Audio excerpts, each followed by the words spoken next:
এমনকি এলাকার সুন্দরী বউটা পর্যন্ত চুরি হয়। চোরের অত্যাচারে এলাকায় থাকা বড় কঠিন। এই গ্রামে ঢোকার 4 রাস্তা আছে, ভালো করে বোঝেন। প্রতিদিন এই 4 রাস্তা দিয়ে চুরি হয়, গরু ছাগল চুরি হয়, সোনা দানা গহনাগাটি চুরি হয়, এমনকি এলাকার সুন্দরী বউটা পর্যন্ত চুরি হয়। চোরের অত্যাচারে এলাকায় থাকা বড় কঠিন। আপনারাই বলেন তো বাজান, দোয়া দিয়ে কি সব কাজ হয়? হয় হয়। মনে করেন এই গ্রামের নাম হলো তাতারা। কি নাম? তাতারা। এই গ্রামে ঢোকার 4 রাস্তা আছে, ভালো করে বোঝেন। প্রতিদিন এই 4 রাস্তা দিয়ে চুরি হয়, গরু ছাগল চুরি হয়, সোনা দানা গহনাগাটি চুরি হয়, এমনকি এলাকার সুন্দরী বউটা পর্যন্ত চুরি হয়। চোরের অত্যাচারে এলাকায় থাকা বড় কঠিন। একটা ছেলে কি করল, শেরপুর বাজার থেকে 10 কেজি জিলাপি নিয়ে আইসা মসজিদের ইমাম সাহেবের হাতে দিয়ে বলে, হুজুর চোরের হাত থেকে যেন তাতরা গ্রামবাসীকে মানুষ হেফাজত করে, একটু হাত তুলে দোয়া করেন। হুজুর এইবারে এশার নামাজ পড়ে দোয়া করে বলে, আল্লাহ চোরের হাত থেকে তাতরার গরু ছাগল সোনা দানা টাকা পয়সা সুন্দরী বউ সবাইকে আপনি হেফাজত করুন। চোর জিলাপি খাওয়ার আসে হাত তুলে কয় আমিন আমিন। চোর কি বাহির গ্রামের থাকে না এই গ্রামের 2-1 জন থাকে? না হলে কোন বাড়িতে কি আছে এই খবর দিল কে?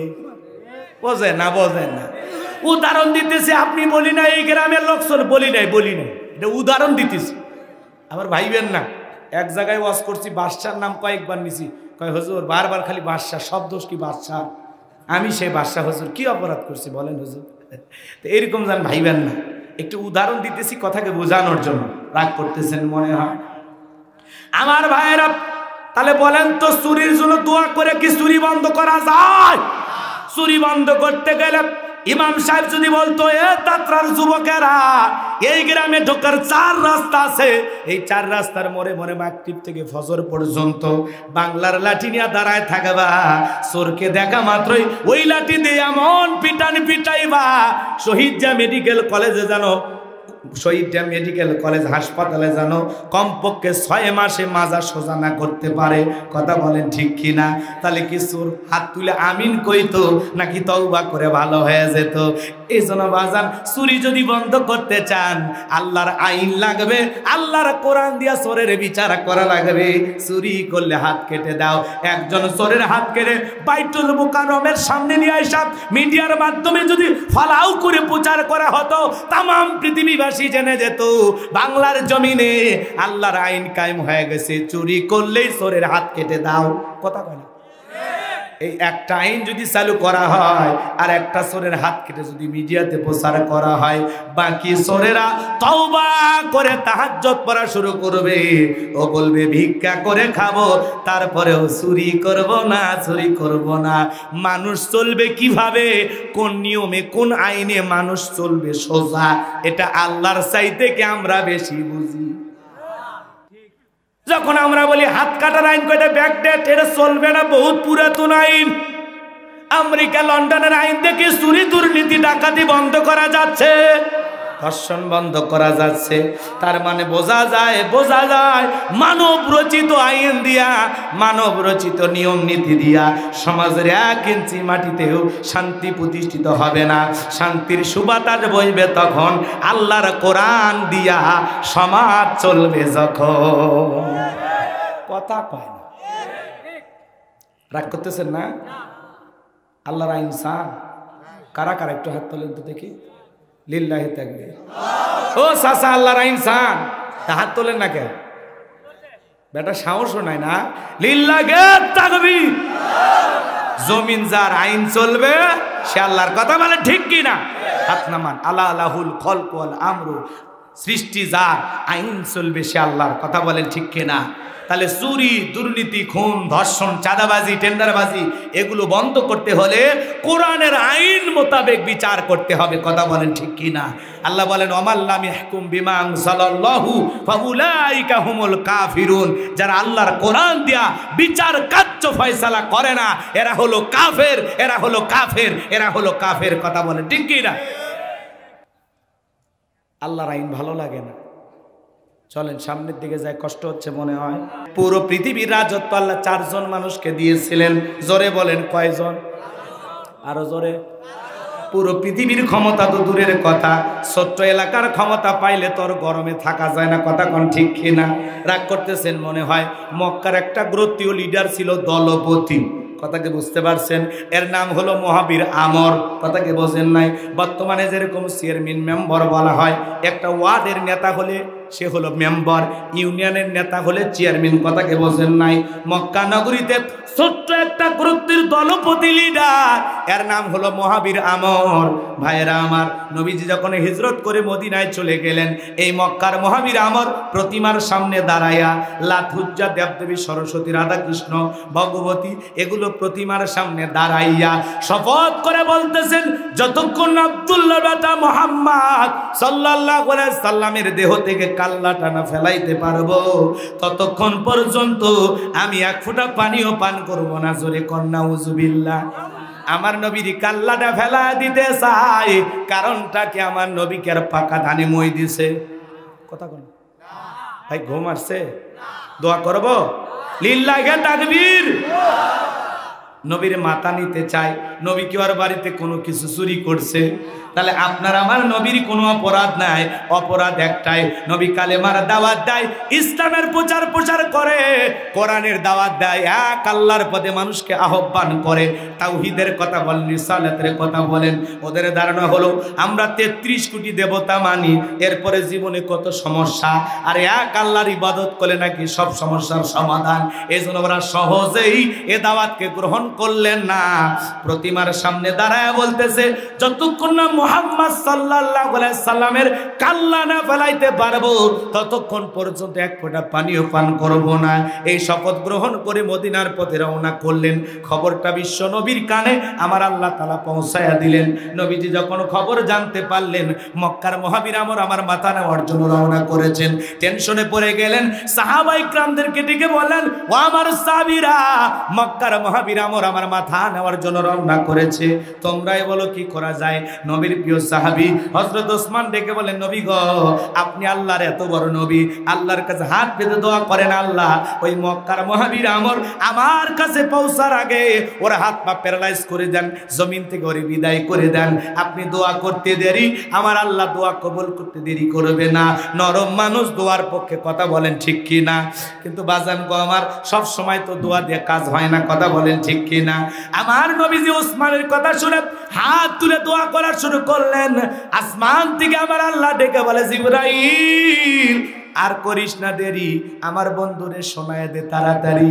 আমি আল্লাহ শুধু 2 হাত দোয়া করার জন্য দেই নাই, মাঝে মাঝে জালেম আর বেঈমানদেরকে সাইজ করার জন্য 2 হাতে লাঠি তুলে নেওয়া লাগবে।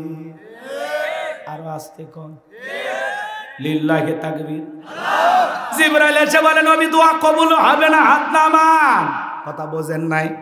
নবীজি তখন হাত মুখে না নিয়ে হাঁটুর উপরে রেখে দিলেন। আমরাও দোয়া করি, কেউ দোয়া করে আর এরকম দড়ি বাঁকায়, কথা কয় না, দোয়া করে আর কি করে, দড়ি বাঁকায়। কেউ আবার দোয়া করে আর এরকম পেশার মাফে আছে না, না কেউ আবার চুপচাপ এরকম থাকে। আর বেশি চালাক যুবকেরা হাত তোলে না, চুপচাপ থাকে। যখন হুজুর বলে আল্লাহুম্মা আমিন, তখন লাগাবে, হুজুর আজকের মুনাজাতটা সেই হচ্ছে, দোয়া ধরছিল, কথা কন না, দোয়া ধরছিল। এরকম বাটপার আছে না নাই? এরা বলে আমরা হুজুরের সাথে চালাকি করছি। তুমি হুজুরের সাথে চালাকি করো নাই, নিজের সাথে নিজেই চালাকি করেছো, কথা বলেন ঠিক কি না? আমার ভাইয়েরা, জিবরাইল এসে বলে, নবী দোয়া কবুল হবে না, হাত নামান। হিজরতের পূর্বে যে সূরাগুলো নাজিল হয়েছে এই সূরাগুলোকে মাক্কি সূরা বলা হয়, আর হিজরতের পরে যে সূরাগুলো নাজিল হয়েছে এই সূরাগুলোকে মাদানী সূরা বলা হয়। তাহলে আমরা আজকে যে সূরা থেকে আলোচনা করব, সূরার নাম হলো মুলুক। বলেন কি না? মুলুক। মুলুক মানে কি? সার্বভৌমত্ব, কর্তৃত্ব। আল্লাহু আকবার বলেন। সকল কর্তৃত্ব কার হাতে? আরো জোরে বলেন, কার হাতে? 2টা আয়াতে কারিমা তিলাওয়াত করেছি, 1 নাম্বার আর 2 নাম্বার। 1 নাম্বার আয়াতের আলোচনা একটু গরম, 1 নাম্বার আয়াতের আলোচনা একটু গরম, কথা কয় না? কি কি গরম? আর 2 নাম্বার আয়াতের আলোচনা হলো একটু নরম। তাহলে নরম আর গরম, আগে গরম করব, এরপরে নরম করব, এরপরে দোয়া করে ছেড়ে দেব। রাজি আছেন তো ইনশাআল্লাহ? হ্যাঁ, আমি আলোচনা করব যতক্ষণ ধৈর্য আছে যাদের, ততক্ষণ 2 হাত তুলে বলেন ইনশাআল্লাহ, বলেন ইনশাআল্লাহ। ইনশাআল্লাহ। আল্লাহ আমাদের কবুল করেন, জোরে কোন আমিন। তাহলে আর কোনো কথা নয়, আর কোনো ভূমিকা নয়, ডাইরেক্ট আল্লাহর কোরআন থেকে আলোচনা করব। যদি কোরআন থেকে কথা বলা হয়, আপনাদের কি কোনো সমস্যা আছে ভাই? এই কোরআনের মধ্যে কোনো ভেজাল আছে? কোনো ধোঁকা আছে? থাকবে কি করে? কিতাবটি নাজিল করেছেন কে? সে আল্লাহ রাব্বুল আলামিন বলেন, যালিকাল কিতাবুল লা রাইবা ফি। এটি এমন একটি কিতাব যেই কিতাবের মধ্যে কোনো সন্দেহ নাই, কোনো সংশয় নাই, কোনো মিথ্যা নাই, কোনো ধোঁকা নাই। There is no doubt. বলুন আল্লাহু আকবার। হুদাল লিল মুত্তাকিন, মুত্তাকি বান্দাদের জন্য গাইডলাইন হিসাবে, পথ প্রদর্শক হিসাবে আসমান থেকে কিতাবটি নাজিল করেছেন কি? সেই কিতাবের আলোচনা শুনলে লাভ না লস? আরো জোরে বলেন। আল্লাহ রাব্বুল আলামিন বলেন, ওয়া ইযা কুরিয়াল কুরআনু ফাসতামিউ লাহু ওয়া আনসিতু লাআল্লাকুম তুরহামুন। সূরা আরাফ আয়াত নাম্বার 204। আমার আল্লাহ রাব্বুল আলামিন জানা দিলেন, তোমাদের সামনে যখন কোরআন পাঠ করা হয়, কোরআনের আলোচনা করা হয়, চুপ করে কান লাগিয়ে মনোযোগ সহকারে কোরআনের কথাগুলো শ্রবণ করো। যারা চুপচাপ কোরআনুল কারীমের কথাগুলো শ্রবণ করবে, আমার আল্লাহ রাব্বুল আলামিন জানায়া দিলেন, আসমান থেকে তাদের উপরে আল্লাহর রহমত বৃষ্টির মতো নাজিল হবে। বলুন সুবহানাল্লাহ। কোরআনের কথা শুনলে আমাদের উপকার না ক্ষতি? উপকার। আল্লাহ রাব্বুল আলামিন বলেন, ওয়াযাক্কির ফাইন্নায যিকরা তানফাউল মুমিনিন। সূরা জারিয়ার 55 নম্বর আয়াত আল্লাহ রাব্বুল আলামিন জানা দিলেন, যারা আমার মুমিন বান্দা, তাদের সামনে যখন ওয়াজ করা হয়, কোরআন থেকে উপদেশ দেওয়া হয়, এই কথাগুলো শোনার পর আমার মুমিন বান্দাদের উপকারে আসবে। বলুন সুবহানাল্লাহ। তাহলে কোরআন থেকে আলোচনা করলে উপকার হবে মুমিনদের, কথা বলেন ঠিক কিনা? আর এক জায়গায় আল্লাহ রাব্বুল আলামিন বলেন, কোরআন শুনলে মুমিনের ঈমানটা বৃদ্ধি পায়, বেড়ে যায়। সুবহানাল্লাহ বলেন। وَإِذَا تُلِيَتْ عَلَيْهِمْ آيَاتُهُ زَادَتْهُمْ ঈমানা। আল্লাহু আকবার বলেন। আমার আল্লাহ বলেন, আমার কালামের আলোচনা শুনলে, আমার আয়াতের আলোচনা শুনলে মুমিনদের ঈমানটা বৃদ্ধি পায়। সুবহানাল্লাহ বলেন। সম্মানিত ভাইরা আমার, তাহলে সূরার নাম কি? মুলুক।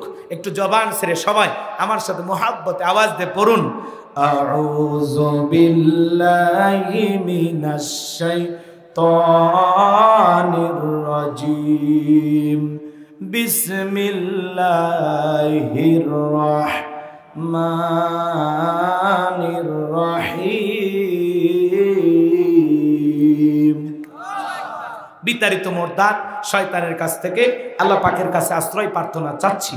পরম করুণাময় সীম দয়ালু আল্লাহ তাআলার নামে শুরু করছি। আমার আল্লাহ রাব্বুল আলামিন বলেন, তাবারাকাল্লাযী বিয়াদিহিল মুলকু ওয়া হুয়া আলা কুল্লি শাইইন কাদির। আরো জোরে বলেন আল্লাহু আকবার। সম্মানিত ভাইয়েরা আমার, এই সূরাটা যদি আল্লাহর কোন বান্দা নিয়মিত তিলাওয়াত করে, সূরা মুলুক যদি আপনি নিয়মিত আমল করেন, তিলাওয়াত করতে পারেন, এই সূরাটি আপনার আমার কবরের সলজব সহজ করে দেবেন। বলুন সুবহানাল্লাহ। সূরা মুলুক কোরআনুল কারীমের এমন একটি সূরা, আল্লাহর যে বান্দা সূরা মুলুক নিয়মিত তিলাওয়াত করবে, কঠিন কিয়ামতের ময়দানে যে বান্দা তিলাওয়াত করবে এই সূরাটিকে নিয়মিত, আল্লাহর সেই বান্দার পক্ষে কিয়ামতের ময়দানে এই সূরাটি আল্লাহর দরবারে সুপারিশ করবে। বলুন সুবহানাল্লাহ। যে বান্দা সূরা মুলুক নিয়মিত আমল করবে, তিলাওয়াত করবে, জবান দ্বারা সব সময় তিলাওয়াত করবে বাজান, যে ব্যক্তি সূরা মুলুক নিয়মিত আমল করবে, কঠিন কিয়ামতের ময়দানে, হাসরের ময়দানে এই সূরাটি আল্লাহর সাথে ওই ব্যক্তির পক্ষ নিয়া ঝগড়া করবে। বলুন সুবহানাল্লাহ। তাহলে কোরআনের সুপারিশ কি আপনারা চান? তাহলে তিলাওয়াত করার দরকার আছে না নাই? জোরে বলেন, আমল করার দরকার আছে না নাই? আমার এই কথা শোনার পর অনেকে আমাকে ফোন দিয়া বলেন, হুজুর আপনার আলোচনা শোনার পর সূরা মুলক আমি মুখস্থ করেছি হুজুর, এখন 30টা আয়াত আমি পড়তে পারি, বলেন সুবহানাল্লাহ। অনেক মানুষ ফোন দিয়া বলে, হুজুর কোরআন পড়া জানতাম না, বুঝতাম না, যেদিন থেকে আপনি বলেছেন কোরআনুল কারীম আমার পক্ষে সুপারিশ করবে, সেই দিন থেকে আমি কোরআনুল কারীম তিলাওয়াত করা শিখেছি। সূরা মুলক আমি নিয়মিত এখন তিলাওয়াত করি, বলুন সুবহানাল্লাহ। খালি শুনলেই হবে না, আমল করতে হবে। কোরআনের সুপারিশ পেতে হলে কোরআনকে তিলাওয়াত করতে হবে, কথা বলেন ঠিক কিনা? আমার ভাইয়েরা, এই সূরা যদি নিয়মিত তিলাওয়াত করেন, আল্লাহ আপনার অভাব অনাটন দূর করে দিবেন। সুবহানাল্লাহ বলেন। পারবো তো ইনশাআল্লাহ তিলাওয়াত করতে? আমার আল্লাহ রাব্বুল আলামিন জানা দিলেন, তাবারাকাল্লাযী বিয়াদিহিল মুলকু ওয়া হুয়া আলা কুল্লি শাইইন কাদির। আরো জোরে বলেন আল্লাহু আকবার।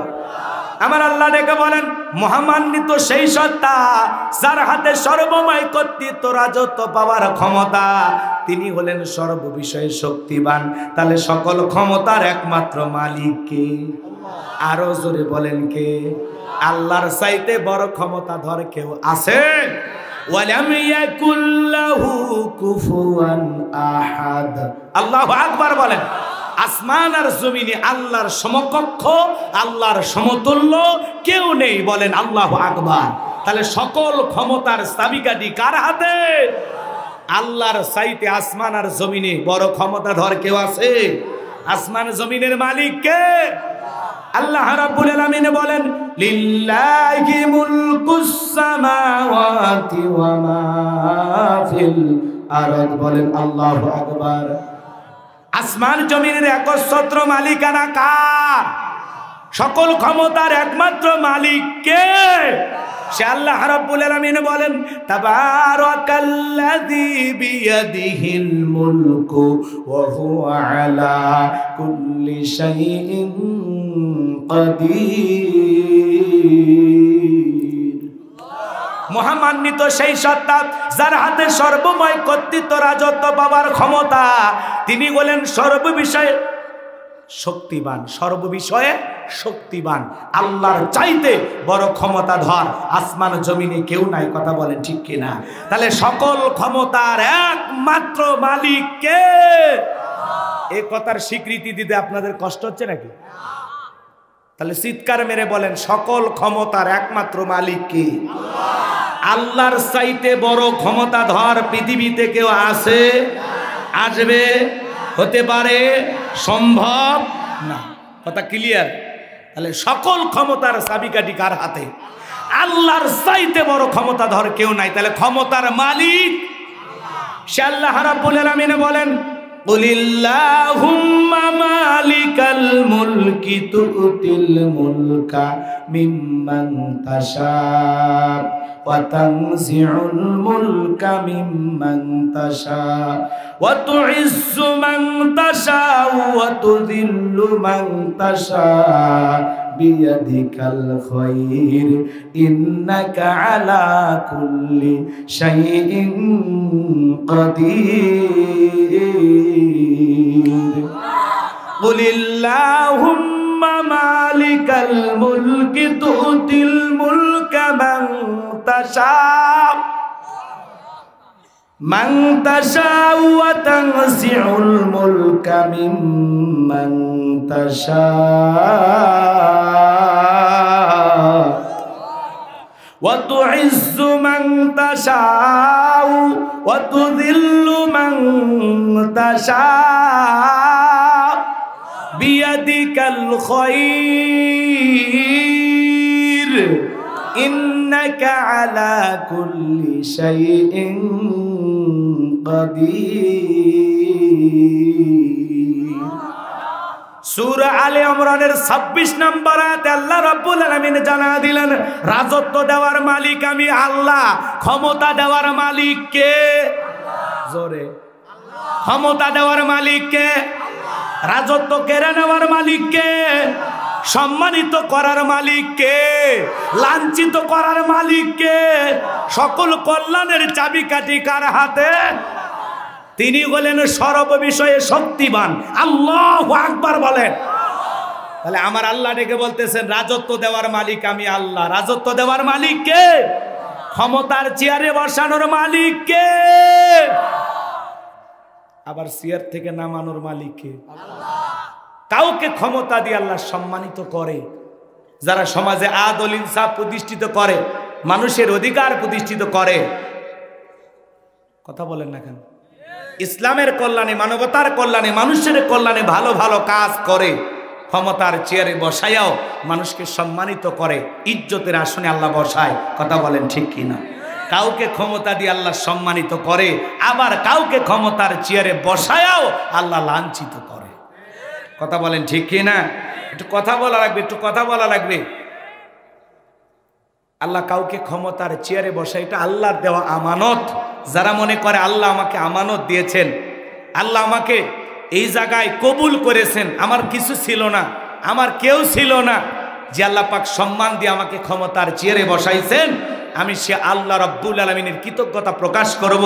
এই জমিনে আল্লাহর বিধানকে প্রতিষ্ঠিত করব, কোরআন দিয়ে আল্লাহর পাঠানো বিধান দিয়া সমাজ রাষ্ট্র পরিচালনা করব, মানুষের ইনসাফ অধিকার প্রতিষ্ঠিত করব, ন্যায় বিচার কায়েম করব। যারা ক্ষমতার চেয়ারে বসে সমাজের মানুষের কল্যাণে, ইসলামের কল্যাণে, মানবতার কল্যাণে ভালো ভালো কাজ করে, আল্লাহ ক্ষমতার চেয়ারে বসাইয়া তাদের সম্মান মর্যাদা বাড়ায়া দেয়। বলেন আল্লাহু আকবার। আবার যারা ক্ষমতার চেয়ারে বসে বাড়াবাড়ি করে, অহংকার করে, দাম্ভিকতা করে, এমনও মানুষ দুনিয়ার জমিনে ক্ষমতার চেয়ারে বসে বাড়াবাড়ি করেছিল, আল্লাহ পাক জুতার বাড়ি খাওয়ায়া দুনিয়ার থেকে বিদায় করে দিয়েছেন। কথা বলে ঠিক কিনা? রাগ করতেছেন মনে হয়? নমরুদ কিসের বাড়ি খাইছিল? জোরে বলেন। জুতার বাড়ি খাওয়াই আল্লাহ ওরে বিদায় করছিল। কথা বলেন ঠিক কিনা? বলেন তো বাজান, তাহলে রাজত্ব দেওয়ার মালিক কে? ক্ষমতা দেওয়ার মালিক কে? কেড়ে নেওয়ার মালিক কে? সম্মানিত করার মালিক কে? লাঞ্ছিত করার মালিক কে? এই পৃথিবীর জমিনে অনেক মানুষকে আল্লাহ পাওয়ার রাজত্ব দেয়। কথা বলেন ঠিক কিনা? আজকে পুরো পৃথিবীর দিকে তাকায়া দেখেন বাজান গো আমার, পুরো পৃথিবীর বেহাল অবস্থা।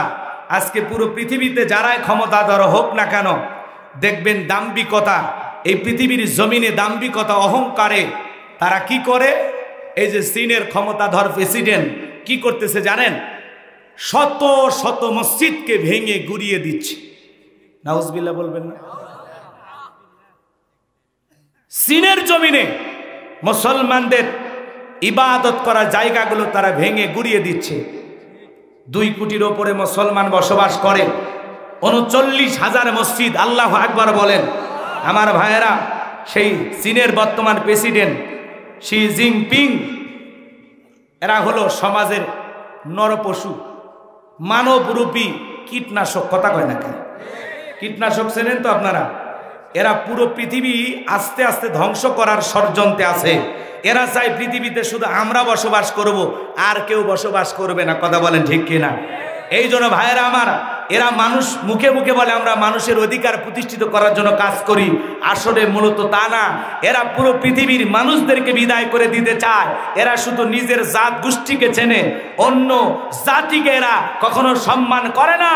আমার ভাইয়েরা, এই চীনের বর্তমান সরকার, বর্তমান প্রেসিডেন্ট মুসলমানদের শত শত মসজিদকে ভেঙে ভেঙে গুড়িয়ে দিচ্ছে।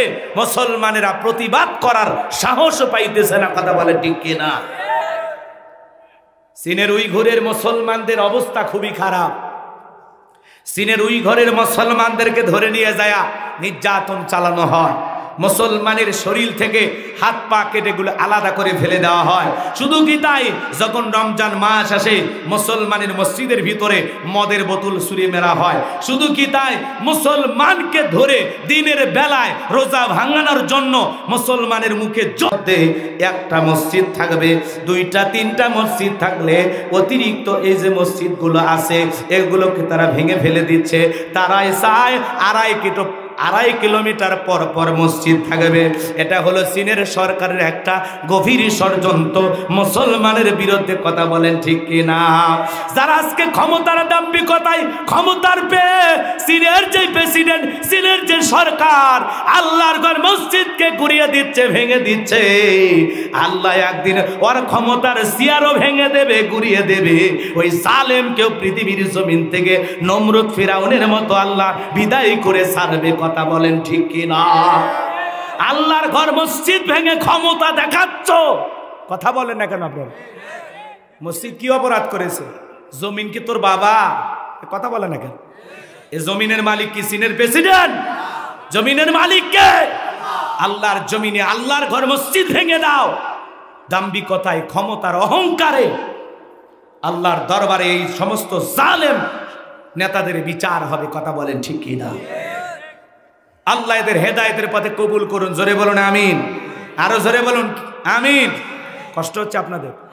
আমার ভাইয়েরা, শুধু চীনের প্রেসিডেন্ট নয়, পৃথিবীর আরো বিভিন্ন রাষ্ট্রে মুসলমানদের মসজিদগুলো ভেঙে ফেলা দেওয়া হচ্ছে, মুসলমানদের বিরুদ্ধে গভীর ষড়যন্ত্র করা হচ্ছে। ওরা মুসলমানের মসজিদ ভাঙতে পারে, কিন্তু মুসলমানের অন্তর থেকে আমার আল্লাহকে সরাতে পারবে না। মুসলমানের প্রয়োজনে ঘরের ভিতরে নামাজ আদায় করবে, রাস্তায় দাঁড়িয়ে নামাজ আদায় করবে। এরপরেও জালেমদের কোনো ষড়যন্ত্রে মুসলমানেরা কখনো আল্লাহর ইবাদত থেকে বিরত থাকবে না। কথা বলেন ঠিক কিনা? আমার ভাইরা, যে কথা বলতে চাচ্ছিলাম একটু গভীর মনোযোগ দিয়ে শুনবেন। তাহলে বলেন তো বাজান, রাজত্ব দেওয়ার মালিক কে? কেড়ে নেওয়ার মালিক কে? সম্মানিত করার মালিক কে? লাঞ্ছিত করার মালিককে? সকল কল্যাণ কার হাতে? তিনি হলেন সর্ববিষয়ে শক্তিবান। এজন্য আল্লাহ রাব্বুল আলামিন বলেন, তাবারাকাল্লাযী বিয়াদিহিল মুলকু ওয়া হুয়া আলা কুল্লি শাইইন কাদির। মহামান্বিত সেই সত্তা যার হাতে সর্বময় কর্তৃত্ব, রাজত্ব পাওয়ার ক্ষমতা, তিনি হলেন সর্ববিষয়ে শক্তিবান। তাহলে সকল ক্ষমতার একমাত্র মালিককে। আজকে যারা ক্ষমতার দাম্ভিকতা অহংকারে আল্লাহর ঘর মসজিদকে ভেঙে ফেলে দিচ্ছে বাজার, এই চীনের যে বর্তমান প্রেসিডেন্ট মুসলমানদের মসজিদগুলো ভেঙে ফেলে দিচ্ছে। চীনের মুসলমানেরা চোখের পানি ছেড়ে দিয়ে কান্না করতেছেন আর বলতেছেন, ক্ষমতার দাম্ভিকতে চীনের সরকার মুসলমানের মসজিদগুলো ভেঙে ফেলে দিচ্ছে। আমরা বিচার দুনিয়ার আদালতে নয়, আল্লাহর আদালতে দিলাম। আজ হোক কাল হোক, পৃথিবীর যতই বড় শক্তিধর হোক না কেন, চীন, এই চীনের এই ধরনের জালেম সরকার যারা এসে মুসলমানের মসজিদ ভেঙে ফেলে দেবে, আমার আল্লাহ একদিন ক্ষমতার চেয়ার ভেঙে ফেলে দিয়া এই জালেমদেরকে লাঞ্ছিত করে পৃথিবীর জমিন থেকে বিদায় করে দেবেন। কথা বলেন ঠিক কিনা? মুসলমানেরা যেই মসজিদে সিজদা দেয়, সেই মসজিদগুলো ভেঙে ফেলে দেয়। এদের চাইতে বড় জালেম শাসক পৃথিবীতে আর কেউ হতে পারে না। কথা বলেন ঠিক কিনা? সামনের দিকে যাই বাজান গো আমার, তাহলে ভালো করে বোঝার চেষ্টা করবেন। সকল ক্ষমতার চাবিকাঠি একমাত্র কার হাতে? আল্লাহ হলেন সর্বশক্তিবান। সকল ক্ষমতার একমাত্র মালিক আল্লাহ। দুনিয়ার জমিনে যারা ক্ষমতায় থাকে এরা হলো সবাই ভাড়াটিয়া। কথা কন। আপনাদের এলাকার নাম শেরপুর, কথা কন না? বগুড়া শেরপুর। এখানকার একটা ছেলে যদি ঢাকায় চাকরি করে, 5-10 বছর যদি চাকরি করে, ওখানে কি বাসা ভাড়া নিয়ে থাকা লাগবে না? একটা ফ্ল্যাট নিয়ে যদি ভাড়া থাকে, 5 বছর 10 বছর 20 বছর থাক, পরিচয় একটাই, সেগুলো ভাড়াটিয়া। কথা বলেন ঠিক কিনা? দুনিয়ার জমিনে যত মানুষ ক্ষমতার চেয়ারে বসে থাকুক না কেন, 5 বছর 10 বছর 20 বছর 50 বছর 100 বছর সবাই ক্ষমতার চেয়ারে বসে থাকে, এরা হলো ভাড়াটিয়া। কথা 5, 10, 20 বছরের জন্য আল্লাহ ক্ষমতার চেয়ারটা ভাড়া দেয়। দিয়ে আল্লাহ দেখেন কোন বান্দা ইনসাফ প্রতিষ্ঠিত করে আর কোন বান্দা জুলুম তৈরি করে। আমার আল্লাহ তাকায়া দেখেন ক্ষমতার আসনে বসে কারা মানুষের অধিকার প্রতিষ্ঠিত করে আর কারা নিরপরাধ মানুষকে বিদায় করে দেয়। কথা বলেন ঠিক কিনা? তাহলে ওরা যত বছরই ক্ষমতায় থাক না কেন, ওদের পরিচয় একটাই, ওরা হলো ভাড়াটিয়া। হিসাব নিকাশ করে দেখলে এই জমিনে যত মানুষ বসবাস করতেছি আমরা সবাই ভাড়াটিয়া। এই জমিনের মালিক কিন্তু আমরা না। কথা কয় না কেন? ওই যে এক শিল্পী গান গাইছিল, পরের জায়গা পরের জমি, ঘর বানায় আমি রই, আমি তো সেই ঘরের মালিক নই। হিসাব নিকাশ করে দেখলে আসলে এই ঘরের মালিক কেউ না, কারণ এই ঘরের মালিক দাদা ছিল, দাদা নাই, চলে গেছে, এরপরে বাবাই মালিক হয়েছে, বাবা চলে গেছে, এরপরে আমরা মালিক হলাম, আমি চলে যাব, আমার সন্তান মালিক হবে। চক্ষুটা বন্ধ করে দেখলে ভেবে দেখি আসলে এই দুনিয়াতে আমরা হলাম ভাড়াটিয়া, আজ আছি কাল নাই, এই জমিনের মালিক আমার আল্লাহ। কথা বলে ঠিক কি না? এই পৃথিবীর জমিন আল্লাহ রাব্বুল আলামিন। তাহলে বলেন তো পুরো পৃথিবীর ক্ষমতার একমাত্র মালিক কে? তারপরে ওই পৃথিবীর জমিনে আল্লাহ রাব্বুল আলামিন অসংখ্য মানুষকে ক্ষমতার চেয়ারে বসান, অসংখ্য মানুষকে ক্ষমতা দান করেন। আমার ভাইয়েরা, জিবরাইল ডেকে বলে নবী দোয়া কবুল হবে না। বিশ্ব নবী ডেকে বলে জিবরাইল তাহলে কি করা যায়? জিবরাইল ডেকে বলে নবী আপনি সাহাবীদের মধ্যে ঘোষণা করেন, আপনার সাহাবীদের মধ্যে এমন কেউ কি আছে যে সরাসরি আমরের মোকাবেলা করবে? নবী এই কথা শোনার পর সাহাবায়ে কিরামকে ডেকে বলেন, আমার সাহাবীরা, তোমাদের মধ্যে এমন কেউ কি আছো যে আমরের মোকাবেলা করবা? আল্লাহ দোয়া কবুল করে নাই। নবীর কোনো সাহাবী দাঁড়ায় না, হযরত আলী দাঁড়ায় গেছেন, বলেন আল্লাহু আকবার। নবী ডেকে বলে আলী রে, তুমি কি জানো এই মহাবীর আমর এক বেলা খাবার খাইয়ে 21 কেজি 3.5 মণ ওজনের তরবারি নিয়ে যুদ্ধ করে, এত বড় বীরের সামনে তুমি ছোট মানুষ কেমনে যাইবা? তুমি বসো। হযরত আলী বসে গেলেন। নবীজি দ্বিতীয়বার বললেন, ও আমার সাহাবীরা, তোমাদের মধ্যে এমন কেউ কে আছো যে আমরের মোকাবেলা করবা? নবীর কোন সাহাবী দাঁড়ায় না, আবার হযরত আলী দাঁড়িয়ে গেছেন, বলেন আল্লাহু আকবার। নবী ডেকে বলে আলী তুমি ছোট মানুষ, না বুঝে কেন দাঁড়াও, বসো। আবারও হযরত আলী বসে গেলেন। নবীজি তৃতীয়বার যখন বললেন, আবারও হযরত আলী দাঁড়ায় গেছেন। নবী দুইটা হাত বাড়ায় বলে আলী রে, আয় আয় আমার কাছে আয়। এই কথা বলে বিশ্ব নবী হযরত আলীকে বুকের ভিতরে জড়ায় এনে ডেকে বলে আলী, এত বড় বীরের সামনে যেতে চাস? তোর কি অন্তরে মায়া দয়া নাই? তোর কি নিজের জানের ভয় নাই? হযরত আলী ডেকে বলেন, নবী আপনি শুধু আমাকে দোয়া করে ছেড়ে দেন। আমার মন ডেকে বলতেছে ওই মক্কার মহাবীর আমর আপনারা চেহারা দেখার আগে ওরে আমি জমিন থেকে বিদায় করে দেব। বলেন আল্লাহু আকবার। ইমানের একটা পাওয়ার স্পিরিট থাকার দরকার আছে না নাই? যে ইমান প্রয়োজনে জ্বলে ওঠে না, যে ইমান সত্য ন্যায়ের কথা বলে না, যে ইমান অন্তরে নাই, যে ইমান অন্তরে নাই, মুখে ফোটায় কথার কলি, কিভাবে তারে বলো ইমান বলি, কিভাবে তারে বলো ইমান বলি। যে ইমান প্রয়োজনে জ্বলে ওঠে না, যে ইমান সত্য ন্যায়ের কথা বলে না। ঠিক কি না? কষ্ট হচ্ছে আপনাদের? আমার ভাইয়েরা, নবী আমার ডেকে বলে, ওসমান তোমার বাড়িতে কি কোনো তরবারি আছে? হযরত ওসমান ডেকে বলেন, নবী গো আমার বাড়িতে তরবারি আছে 27 ইঞ্চি লম্বা। আল্লাহু আকবার বলেন। হযরত ওসমান তরবারি এনে দিলেন, নবীজি হযরত আলীর হাতে ধরায় দিলেন। হযরত আলী তরবারি পায়ে মারছে দৌড়। বলেন আল্লাহু আকবার। নবী ডেকে বলে আলী রে, এত জোরে কেন দৌড়াও? আলী ডেকে বলে, নবী অনেক আগে আপনার মাথা নেওয়ার কথা বলে রওনা করেছে, আমি চাই আপনার কাছে পৌঁছার আগে আমি ওরা জমিন থেকে বিদায় করে দেব। হযরত আলী তরবারি নিয়ে দৌড়াইতে দৌড়াইতে দৌড়াইতে আমরের মুখোমুখি হয়ে গেছে। এইবার আমর হযরত আলীকে দেখা মাত্র ডেকে বলে, কিরে পিচ্চি আলী, তুই কেন আমার সামনে? হযরত আলী ডেকে বলে, পিচ্চি নাকি পরে বুঝাইতেছি। আল্লাহু আকবার বলেন। কথায় আছে ছোট মরিচের ঝাল বেশি। আল্লাহু আকবার বল। হযরত আলী এইবার দোয়া পড়তেছেন আর ওই তরবারিতে ডাক টানতেছেন। এখন তো তরবারি থাকলে কবি জঙ্গি, কথা কয় না, কথা কয়। আগে সাহাবায়ে কিরামদের ঘরে ঘরে তরবারি ছিল, এখন ঘরে ঘরে তরবারি থাকলে কি, হ্যাঁ, না থাকলেও সামনে দিয়া বলে এ করছে, বোঝে নাই। আরো বেশি করে বলবো, বলেন না ভাইরা আমার? আলেমদের বিপদ হলে আমরা কাছে যাই না, কথা কন। মঞ্চে তুলে তাকবীর, হুজুর শয়তান এরকম, পরে হুজুর এ আবেগের কোনো দাম আছে? থাকলে থাকার মতো থাকা লাগবে যে ঠিক কয় হুজুর রাজনীতি করছিল। হুজুরের রাজনীতি কার রাজনীতি? কথা কয় না। রসুল কি দিয়ে সমাজ পরিচালনা করছেন? কোরআন দিয়ে। কোরআনের ভিতরে যদি আল্লাহ বিধান নিয়ম না দিতেন তাহলে কি থাকতো? কথা বলেন। তিবিয়ান আর লিকুল্লি শাই, মানব জীবন পরিচালনা করার জন্য রান্নাঘর থেকে পার্লামেন্ট পর্যন্ত যত নিয়ম নীতি দরকার, যত কথা, যত বক্তব্য দরকার দিয়েছেন বিশ্ব সরকার। কথা বলে না কেন? কি নাই কোরআনে? সব আছে। যারা বলবে কোরআনে এইটা না ওইটা না, মানে ইমানই নাই। কথা বলেন না কেন? বেটা খুঁজে পাও না। না, মানুষের তৈরি করা রাজনীতি করতে পারবেন আর কোরআনের রাজনীতির কথা বলতে সমস্যা। পেশাব করে ফানি নেয় না, এদের মুখে রাজনীতির কথা মানায়। আর কোনো টুপিওয়ালা দাঁড়িয়েলা কইলে হুজুর আপনারা কেন এসবের ভিতরে? তার মানে কি বোঝা যায়?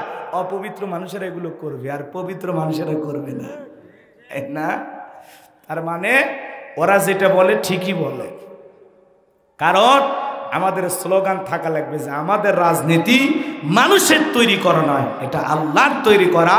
আর আমরা যা করব রসুলের নীতিতে, রসুলের আদর্শে করব, মদিনাওয়ালার আদর্শে করব, হযরতে ওমর ফারুকের দেখানো রাজনীতি করব। কথা বলেন ঠিক কিনা? বক্তব্য দিতে গিয়ে ভালো বলবে, ওরা যেন ভুল না বোঝে। ওদেরকে বুঝার লাগবে যে ভাই তুমি যে রাজনীতির কথা বলতেছো ওইটা না, আমি বাংলাদেশের রাজনীতি কেন করব? আমার রসুল কি বাংলাদেশের রাজনীতি করছে? কথা কয় না। এটা তো মানুষের তৈরি করা। রসুল যেটা করেছেন আল্লাহর পাঠানো। কথা বলে ঠিক কিনা? তা আমরাও যদি কোনো রাজনীতি করি ঠিক রসুল যেভাবে করেছেন, সাহাবা ইকরাম যেভাবে করেছেন, আল্লাহ যেভাবে বলেছেন, সেই কথা, সেই বিধান, সেই নিয়ম, সেই দিন, সেই হুকমত, সেই কোরআনের রাজ সমাজে কায়েম করতে চায়। আল্লাহর পাঠানো রাজনীতি, মানুষের তৈরি করা নয়। কথা ক্লিয়ার? চলেন সামনের দিকে যাই। বেজার হচ্ছেন মনে হয় আমার ভাইয়েরা? এইবার হযরত আলী তরবারিটা দিয়ে দাগ টানতেছেন আর একটা দোয়া পড়তেছেন। এই দোয়া পরে যদি বাড়ির চতুর্দিকে পানিতে ফু দিয়া পানি ছড়ায় দিতে পারেন, বড় বড় দুর্ঘটনা থেকে আল্লাহ আপনার বাড়ির লোকদেরকে হেফাজত করবেন। বলেন আল্লাহু আকবার। হযরত আলী কি সেই দোয়া পড়ছেন জানতে মনে চাই কিনা? খুবই গুরুত্বপূর্ণ দোয়া, একটু মনোযোগ দিয়ে শোনেন। হযরত আলী দোয়া পড়তেছেন না দাগ টানতেছেন। দাগ টানা বোঝেন না? এরকম দাগ টানতেছেন, দাগ টানতেছেন। দাগটা টানার পর তরবারিটা উঁচু করে ডেকে বলে, এই কাফেরের বেটা, তোর যদি সাহস থাকে খালি দাগটা পার হয়ে দেখা। আল্লাহু আকবার বলে। তরবারিটা উঁচু করে বলছে, এই কাফেরের বেটা, তোর যদি সাহস থাকে খালি দাগটা পার হয়ে দেখা। এ আয় খেলা হবে, আয় আয় খেলা হবে। আল্লাহু আকবার বলেন। শোনেন, বাড়িওয়ালা হলো ল্যাংরা, চোর ঢুকছে জুয়ান তাজা। জুয়ান তাজা বোঝেন না? কিন্তু বাড়িওয়ালা টের পাইছে যে চোর ঢুকছে। বাড়িওয়ালা কিছু না পারে, ল্যাংরা তো পাই তো সোজা করে দাঁড়াতে পারবে না। ও যদি খালি জবান দিয়ে একটা আওয়াজ দেয়, কে রে, বাড়ির ভিতরে চোর থাকবি না, ভাগে দৌড় মারবি। কথা বলেন না কেন? একটা আওয়াজই অনেক কিছু। কথা বলেন ঠিক কিনা? হযরত আলী যখন তরবারিটা উঁচু করে ডেকে বলছে, এই কাফেরের বেটা, তোর সাহস থাকলে খালি দাগটা পার হয়ে দেখা। এ আয় আয় আয় খেলা হবে, আয় আয়। আল্লাহু আকবার কম। যেই বলছে ওর ভিতরে কাঁপা শুরু হয়ে গেছে। আল্লাহু আকবার বলেন। একটা আওয়াজই অনেক কিছু। কথা বলেন ঠিক কিনা? দেহে শক্তি না থাক, জবানে আওয়াজ থাকা লাগবে। কথা বলেন ঠিক কিনা? কিছু না পারেন প্রতিবাদ করতে শেখেন। ঘুমাইন না, ঘুমাইতে ঘুমাইতে ইমান ডাকাতি করে নিয়ে যাচ্ছে, পরে ইমান শূন্য হয়ে মৃত্যুবরণ করবেন। কথা বলেন ঠিক কিনা? মুখ দিয়ে কথা বেরোন, ভাগ করতেছেন না? হযরত আলী আর আমর বাজা বাজা ভাব। পুরো ঘটনাটা বলবো, কারা কারা শুনবেন একটু হাত তোলেন তো দেখি। লিল্লাহে তাকবীর, লিল্লাহে তাকবীর। হাত নামান বাজান গো আমার। আমি যে কথা বলতে চাচ্ছিলাম, আমার আল্লাহ বলেন, তাবারাকাল্লাযী বিয়াদিহিল মুলকু ওয়া হুয়া আলা কুল্লি শাইইন কাদির। মহামান্বিত সেই সত্তা যার হাতে সর্বময় কর্তৃত্ব রাজত্ব পাওয়ার ক্ষমতা, তিনি হলেন সর্ববিষয়ে শক্তিবান। তাহলে আল্লাহ তাআলা পুরো পৃথিবীতে 4 জন মানুষকে পাওয়ার রাজত্ব ক্ষমতা দিয়েছিলেন। এর মধ্যে 2 জন হলো ঈমানদার আর 2 জন হলো কাফের। আল্লাহু আকবার বলেন। 2 জন ঈমানদার, একজন হলো নবী সুলাইমান, বলেন আল্লাহু আকবার। সুলাইমান আলাইহিস সালামকে আল্লাহ পুরো পৃথিবীর রাজত্ব পাওয়ার ক্ষমতা দিয়েছিলেন। নবী সুলাইমানের রাজত্বের কাহিনী যদি বলতে চাই, বাদশাহীর কাহিনী যদি বলতে চাই, 2 রাত 2 দিন দিয়ে শেষ হবে না। নবী সুলাইমানের পুরো ঘটনাটা আজকে আমি বলবো না, শুধুমাত্র এতটুকু আপনাদেরকে বলতেছি। নবী সুলাইমানকে আল্লাহ রাব্বুল আলামিন এমন ইলম দিয়েছিলেন, ওয়ালাকাদ আতাইনা দাউদা সুলাইমানা ইলমা, আমি পয়গম্বর দাউদ এবং সুলাইমানকে ইলম আর জ্ঞান দিয়েছিলাম। কেমন ইলম আর জ্ঞান আর ক্ষমতা দিয়েছিলেন বাজান গো আমার, যে সুলাইমান আলাইহিস সালাম পিপিলিকার ভাষা পর্যন্ত বুঝতেন, পাখির ভাষা বুঝতেন, পশুর ভাষা বুঝতেন, জিন ইনসান সকলের ভাষা তিনি বুঝতেন, বলেন আল্লাহু আকবার। যে সুলাইমান আলাইহিস সালাম মানব দানব জিন ইনসান সকলের ভাষা ছিলেন, বলেন আল্লাহু আকবার। আরো জোরে বলেন আল্লাহু আকবার। তাহলে নবী সুলাইমান পৃথিবীর 1 নাম্বার ইমানদার বাদশা, ভালো করে বোঝেন। তাকে আল্লাহ পাক পুরো পৃথিবীর রাজত্ব দিয়েছিলেন। আর 2 নাম্বার হলো বাদশা জুলকারনাইন, যাকে 1 নয় 2 নয় পুরো পৃথিবীর জমিনে আল্লাহ পাক 1600 বছর হায়াত দিয়েছিলেন, বলেন সুবহানাল্লাহ।